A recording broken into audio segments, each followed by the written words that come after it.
আলাইকুম। আপনারা স্ক্রিনে যে দুইটি অঙ্ক দেখতে পাচ্ছেন, এই দুইটি অঙ্কই ইউনিয়ন সমাজকর্মী পরীক্ষা 2022-এ এসেছিল।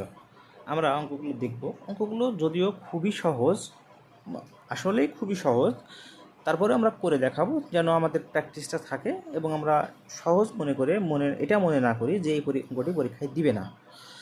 তাহলে x সমান এখানে 2, y সমান 4 হলে 7x - 3y সমান কত? এখানে আমাদের সহজ অঙ্কগুলো অনেক সময় মনে হয় যে এত সহজ কেন দিয়েছে বা দিবে না, এটা হয়তো আরও জটিলভাবে বা অন্যভাবে হবে। তো আমাদের প্যানিক হওয়ার কিছু নাই, আমরা এই অঙ্কটা খুব সহজে করে ফেলবো। আমরা প্রথমত এখানে অঙ্কটা 7x-এর জায়গায় কত আছে মান বসাবো, সরাসরি মান বসানো। অনেকেরই এই অঙ্কটা দেখে বিরক্ত লাগবে যে কেন আমি সমাধান করে দিচ্ছি, কিন্তু দিতে হবে কারণ আমাদের চর্চার ভিতর থাকতে হবে।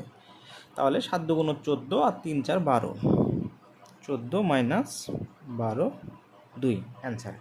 এর পরের অঙ্কটি দেখুন, যে এই অঙ্কটি অবশ্যই বুঝতে পেরেছেন। যদি বুঝতে না পারেন আরেকবার দেখুন, সমস্যা নেই। আর সমস্যা হলে কমেন্ট করুন।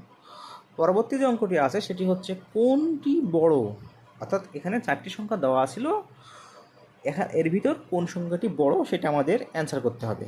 এমসিকিউ পরীক্ষা, ভুল উত্তর করলে সমস্যা, যদিও সমস্যা হয় কাটমার্ক নাই, তবে থাকতেও পারে সামনের পরীক্ষাগুলোতে। এখানে ক 0.05, খ 0.5, গ 0.25, ঘ 0.55। যদি আমরা এই সংখ্যাগুলো দেখে বুঝতে না পারি, প্রথম দেখায় বুঝতে পারলে খুবই ভালো। আর যেহেতু ক্যালকুলেটর ব্যবহার করার সুযোগ নাই, তাই আমাদের মাথার ব্রেন কাজ করে অঙ্কগুলো করতে হবে। এখন এই 0 অনেকের জন্যই এটা কনফিউজিং মনে হয়।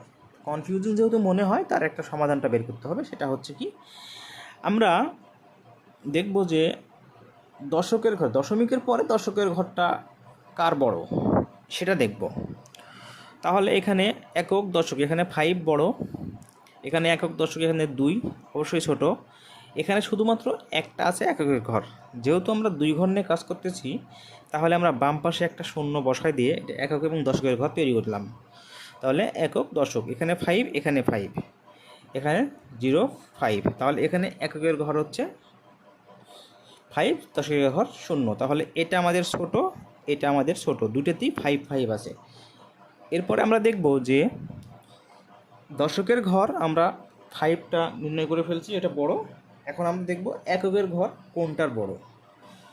তাহলে এখানে এককের ঘরে আছে 5, এককের ঘরে আছে 0, অর্থাৎ এটা হচ্ছে ছোট। তাহলে এখানে একক এবং দশক দুটোই বড়, অর্থাৎ এই সংখ্যাটি বড় হবে।